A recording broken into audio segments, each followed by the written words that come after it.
Hello everyone.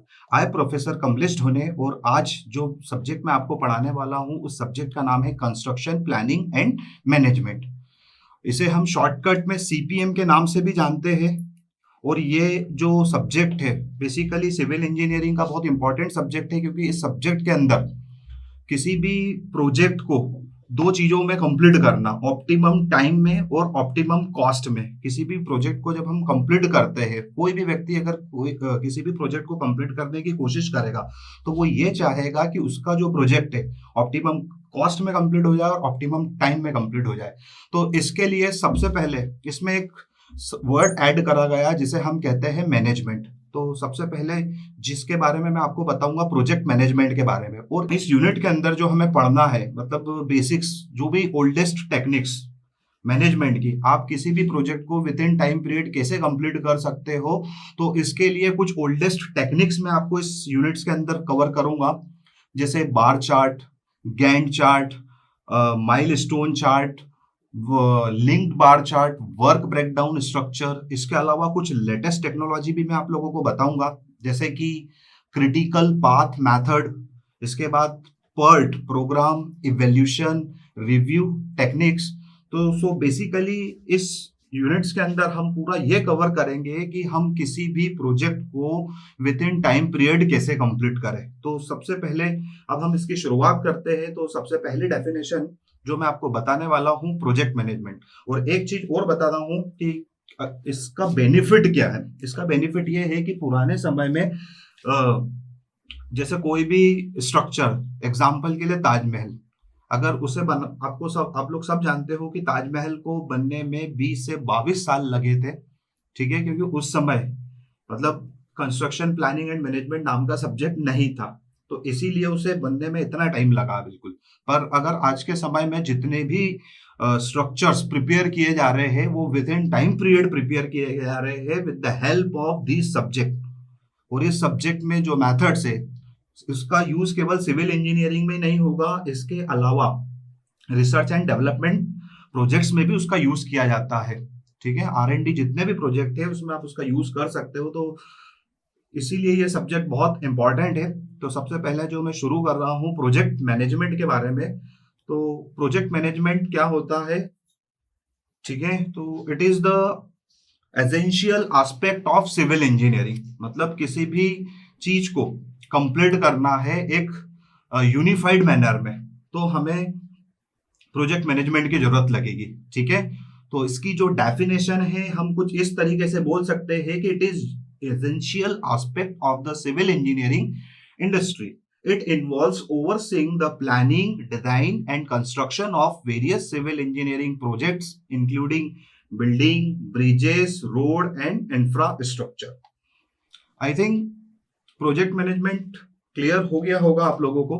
बाकी मैं इसके बारे में आपको एक चीज और बता सकता हूँ कि जितने भी स्ट्रक्चर है, चाहे वो बिल्डिंग हो, कमर्शियल बिल्डिंग हो, रेसिडेंशियल बिल्डिंग हो, ऑफिस बिल्डिंग हो, स्कूल बिल्डिंग हो, कॉलेज बिल्डिंग हो, हर बिल्डिंग में project management is must necessary. इसके अलावा बिल्डिंग्स के अलावा ब्रिजेस, चाहे वो रेलवे ब्रिज हो, चाहे वो रोड ब्रिज हो, देन इसके अलावा रोड्स चाहे वो फ्लेक्सिबल पेमेंट हो, रोड्स को हम लोग पेमेंट्स भी कहते हैं, फ्लेक्सिबल पेमेंट हो, चाहे वो रिजिड पेमेंट हो, rigid in the sense cement concrete का जो पेमेंट है, और जितने भी इंफ्रास्ट्रक्चर होते हैं उन इंफ्रास्ट्रक्चर में project management is must necessary.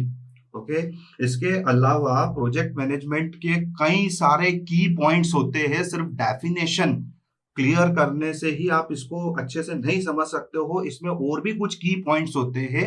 वो की पॉइंट्स भी मैं आप लोगों को बताता हूं। जैसे सबसे पहला की पॉइंट्स ये है कि आपके पास एक प्लानिंग होना चाहिए। अगर आप कोई भी प्रोजेक्ट बनाना चाहते हो, सपोज आपको एक हॉस्पिटल बिल्डिंग बनाना है, तो हॉस्पिटल बिल्डिंग बनाने से पहले सबसे फर्स्ट स्टेज जो रहेगी उसकी वो रहेगी प्लानिंग। प्लानिंग के बाद इसका एक की पॉइंट्स प्लानिंग है, एक की पॉइंट्स बजट है। बजट होगा तभी आप प्लानिंग कर पाओगे। सपोज आपको कहीं ट्रिप पे जाना है, तो ट्रिप पे जाने के लिए आप प्लानिंग करोगे, तो प्लानिंग के लिए आपको प्लानिंग करने के बाद अगर आपको जैसे सपोज दुबई जाना है, ये तो हो गई प्लानिंग, आपने प्लान कर लिया। बाकी इसके बाद जब जैसे आपको फ्लाइट का टिकट बुक करना है, तो देन आपको must required money, money in the sense budget.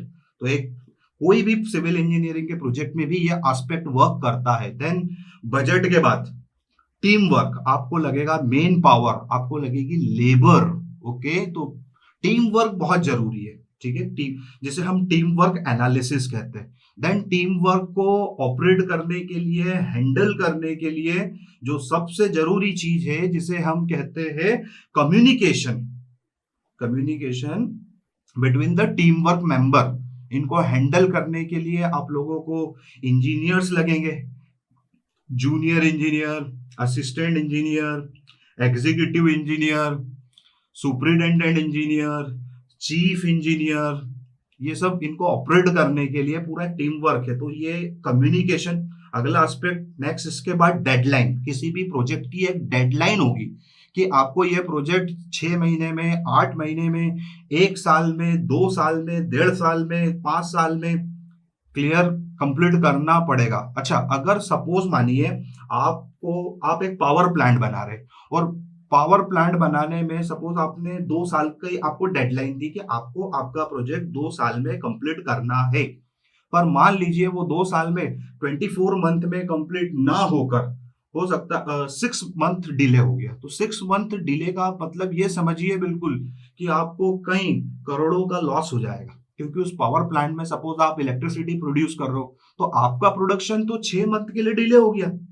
तो डेडलाइन भी इसका एक बहुत इंपॉर्टेंट एस्पेक्ट है, एक बहुत इंपॉर्टेंट की पॉइंट्स है प्रोजेक्ट मैनेजमेंट।